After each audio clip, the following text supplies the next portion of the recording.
Hi, in this short video, I'm going to share a couple of exercises that we can do for our hands and wrists. So we're going to start by tucking our elbows into our sides. You can do these seated or standing, whatever's most comfortable for you. Tuck your elbows into your sides and circling with the wrists. We tuck our elbows in because the temptation is to move from the elbow because we have a little more mobility there. So making sure we only move from the wrists and just trying to get the biggest circle we can. Don't worry if there's a little bit of crackling and crunching, as long as it doesn't hurt. Now change direction. You'll probably notice that one side moves a lot more easily than the other, or one side feels a little more uncomfortable. For me, it's my right, because I spend too much time at my computer and holding my mouse. So my right hand and wrist is a lot tighter. So I'm always trying to sort of release that. So those are our wrist circles. So now we're going to stretch out our forearms. So what we're going to do is arms out in front, palms facing up. Going to hold here and just very gently, I'm not yanking my hand down, just gently helping these fingers down. Keep the arm out straight so the elbow's pushed up.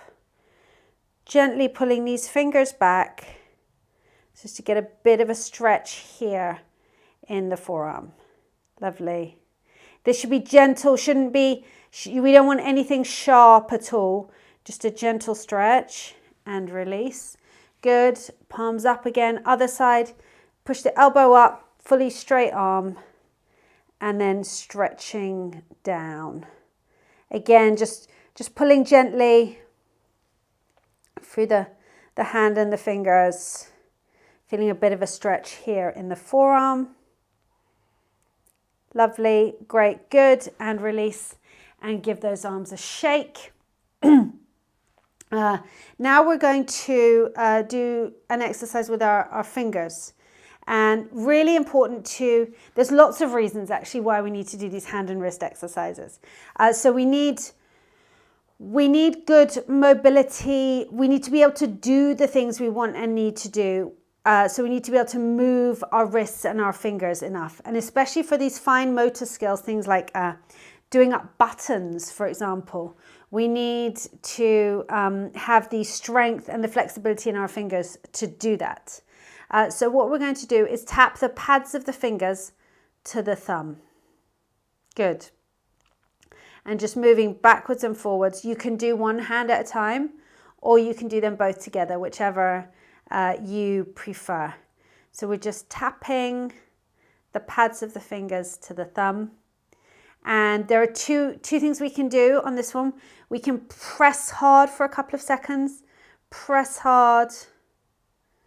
Good. And the other thing that we can do is to go much quicker. So we're trying to build up the speed. Good.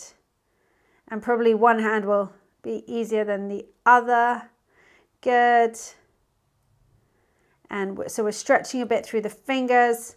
We're getting some nice mobility going on there. 3, 2, 1. Well done. So now we're going to clasp our hands together in front.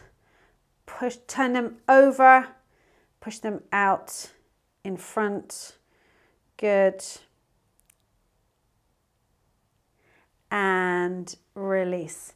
The other reason why it's important to do exercises for our wrists, and we do lots of strengthening exercises that work our wrists, is that we need to keep the bones in our wrists strong. Because if we trip and fall, and we're lucky enough to get our arm out in front to stop our fall, we need a really strong wrist, because a wrist fracture is better than a hip fracture, but we still want to avoid it.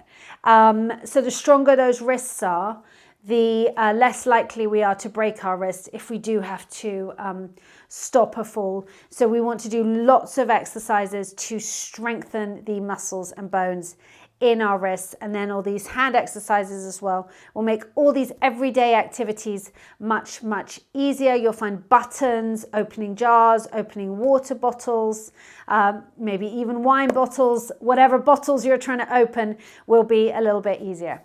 I hope you find these exercises helpful. Thanks so much for joining me. Take care.